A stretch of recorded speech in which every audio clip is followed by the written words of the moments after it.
اعوذ باللہ من الشیطان الرجیم، بسم اللہ الرحمن الرحیم۔ فلسطین یہ صرف آج کا مسئلہ نہیں بلکہ 3300 سال سے اس شہر پر قبضہ کرنے کی لڑائی چل رہی ہے۔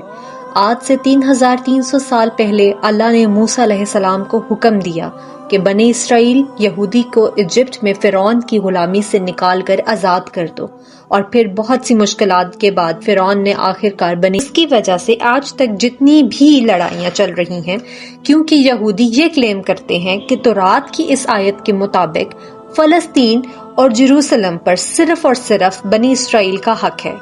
کیونکہ بنی اسرائیل ہی ابراہیم علیہ السلام کی اولاد، اسحاق علیہ السلام کی اولاد میں سے ہیں، جو کہ کچھ سمجھ میں بھی آتا ہے بیکاز اٹ میکس سینس۔ لیکن تورات میں لکھا ہے کہ یہ علاقہ ابراہیم علیہ السلام کی اولاد کے لیے ہے، صرف اسحاق علیہ السلام کی اولاد کے لیے نہیں۔ ابراہیم علیہ السلام کے ایک نہیں بلکہ دو بیٹے تھے، اسحاق اور اسماعیل۔ اسحاق علیہ السلام بنی اسرائیل کے والد مانے جاتے تھے، لیکن اسماعیل علیہ السلام was the father of Arab, کیونکہ انہیں عرب کا والد سمجھا جاتا تھا۔ اور انہی کی کتاب تورات کے مطابق صرف اسحاق کی اولاد کا نہیں بلکہ اسماعیل علیہ السلام کا بھی حق ہے۔ موسیٰ علیہ السلام کے ساتھ 40 سال صحرا میں رہنے کے بعد آخر بنی اسرائیل نے فلسطین کو فتح کر لیا، لیکن کچھ ہی عرصے کے بعد یہ شہر ان کے ہاتھ سے نکل گیا، اور پھر اگلے 300 سال تک بنی اسرائیل اس شہر کو دوبارہ حاصل نہیں کر سکے۔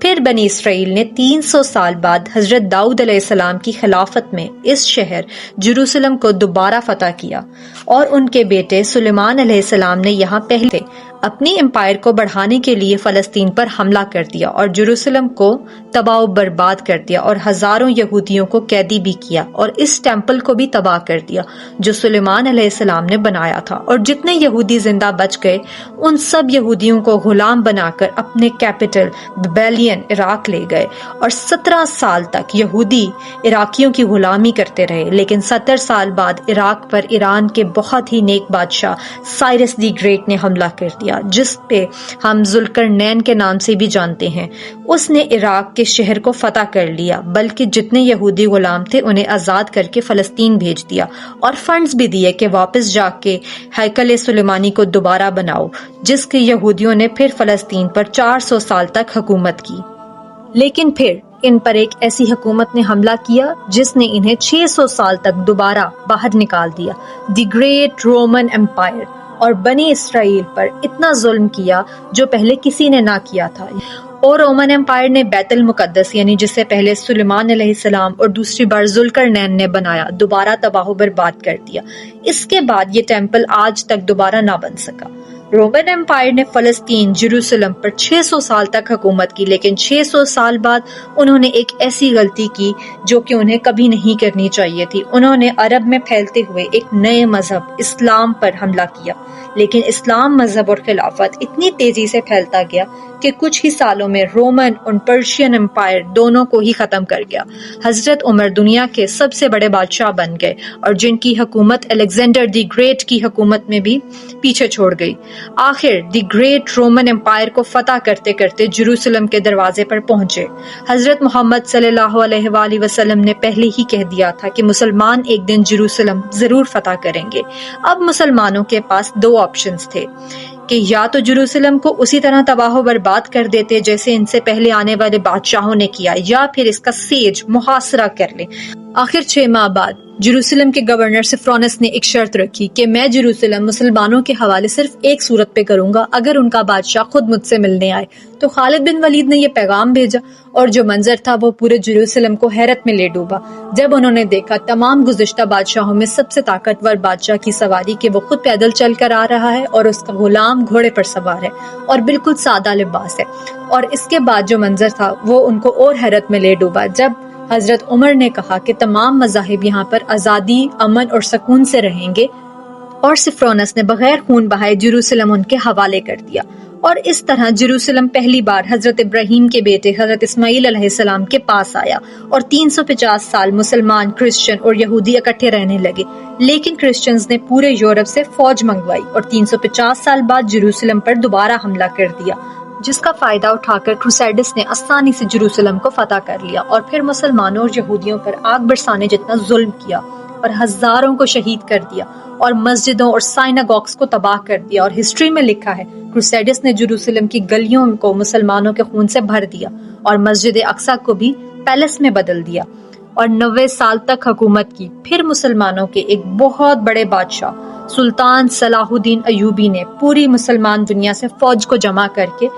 جیروسلم کو دوبارہ کرسچن سے چھین کر فتح کر لیا، اور اس وقت تمام کرسچنز کا خیال تھا کہ ہم پر وہی ظلم ہوگا جو ہم نے کیا ہے، تو آپ نے انہیں جانے دیا اور تمام مذاہب کو دوبارہ آزادی دی کہ وہ دوبارہ سے مسجد اقصی کو مسجد بنائیں اور پہلی نماز خود ادا کی، اور سب مذہب وہاں پر امن اور سکون کے ساتھ 800 سال تک رہے۔ عربیوں نے برٹش کے ساتھ مل کر عثمانی خلافت کو ہمیشہ کے لیے ختم کر دیا کہ ہم عربز پر ترکی کے لوگ کیوں حکومت کر رہے ہیں۔ تو اس نیشنلزم کی وجہ سے فلسطین بھی مسلمان یہودیوں نے سائنزم کی سوچ کو شروع کیا، جس سے کہ ہمارا یہودیوں کا اپنا ملک ہونا چاہیے، اور فلسطین کو ہی چنا اپنا ملک، اپنی اسٹیٹ بنانے کے لیے۔ یہودیوں نے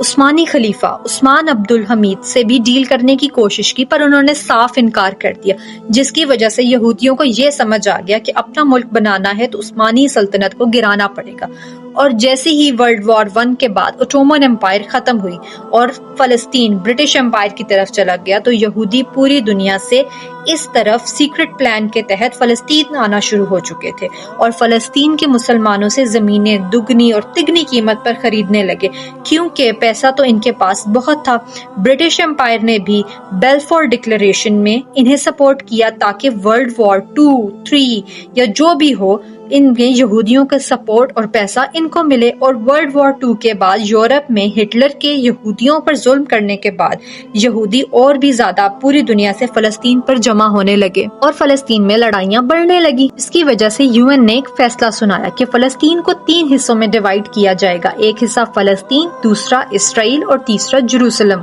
جو ان دونوں میں سے کسی کا بھی نہیں ہوگا، بلکہ یہاں UN کی حکومت ہوگی، اور اس میں سب مذاہب آزادی سے رہیں گے، جس پر عرب ممالک نے مخالفت کی، اور اسرائیل کی آزاد ہونے کے صرف ایک دن بعد ہی اسرائیل کے اس پر ہر طرف سے حملہ کر دیا۔ ایجپٹ، جارڈن، سیریا، تینوں کی فوجیں ایک ساتھ اسرائیل میں داخل ہوئیں، لیکن بہت ہی بے شرمی سے یہ جنگ ہار گئے، اور ایسے ممالک سے ہارے جو سائز میں بہت چھوٹا تھا اور جو اس جنگ سے صرف ایک دن پہلے آزاد ہوا تھا۔ اس جنگ کی وجہ سے جو UN پلان بنا تھا اس کا صرف 40% علاقہ فلسطین کو ملا اور 60% علاقہ اسرائیل کے پاس چلا گیا، اور حالانکہ جیروسلم کی آدھی سٹی کو بھی فتح کر لیا اس جنگ میں۔ اسرائیل اکیلے یہ جنگ نہیں لڑ رہا تھا، کیونکہ پوری دنیا کا سپورٹ اس کے ساتھ تھا، ایون رشیا اور US دونوں اس کا سپورٹ کر رہی تھی۔ اسرائیل نے یہ جنگ جیت کر ٹائم بالکل ضائع نہیں کیا اور 7 لاکھ عربوں کو فلسطین سے باہر نکال دیا، جس کی وجہ سے فلسطین میں یہودی زیادہ اور اسرائیل اسٹرانگ بن گئے، اور اب یہودیوں نے عرب کے بالکل درمیان ایک بہت مضبوط حکومت بنا لی۔ لیکن پھر بھی یہ علاقہ ویسٹ بینک اور غازہ اسرائیل کے کنٹرول میں نہیں تھے۔ پھر آج سے 60 سال پہلے کچھ غلط فہمیوں کی وجہ سے یہاں جنگ ایک بار پھر شروع ہوئی، اور پھر سے ایجپٹ، سیریا، جارڈن ورسز یہ چھوٹا سا اسرائیل۔ لیکن صرف 6 دنوں میں ان تینوں ملکوں کو ہرا کر اپنا رقبہ 3 گنا بڑھا لیا۔ عرب کے دوبارہ اتنی بری طرح ہارنے کے بعد ان کی عوام اپنے نیشنلسٹ لیڈر کے خلاف ہو گئی اور قومیت کو چھوڑ کر ایک نئی سوچ دی مسلم بردرہڈ کی طرف چل پڑے، جو کہ مصر کے ایک ٹیچر نے بنائی، حسن البنان نے بنائی تھی، جو کہ ایک پاکستانی اسکالر مولانا مودودی سے انسپائرڈ تھے۔ اس سے پہلے دی مسلم بردرہڈ کا صرف مذاق ہی اڑایا جاتا تھا، اور پھر انہوں نے کہا یہ عرب کے مسلمان یہ جنگیں نہیں ہارے بلکہ نیشنلسٹ ہارے ہیں، جو کہ صرف نام کے مسلمان ہیں، جس کے بعد عرب کے مسلمان اس نئی سوچ دی مسلم بردرہڈ کی طرف آ گئے۔ حماس بھی ایک ایسا ہی دی مسلم بردرہڈ سے انسپائر ہوا گروہ ہے، لیکن دی مسلم بردرہڈ خون خرابے کے بالکل خلاف ہیں۔ اس جیت کے بعد اسرائیل نے ویسٹ بینک اور غازہ سب پر قبضہ کر لیا، اور کوئی دوبارہ انہیں نہیں چھین سکا، جس کی وجہ سے آج اس دور میں اور اس وقت ہونے والی لڑائی ہمارے بالکل سامنے ہے۔ Please like, share and subscribe to know more. Thank you.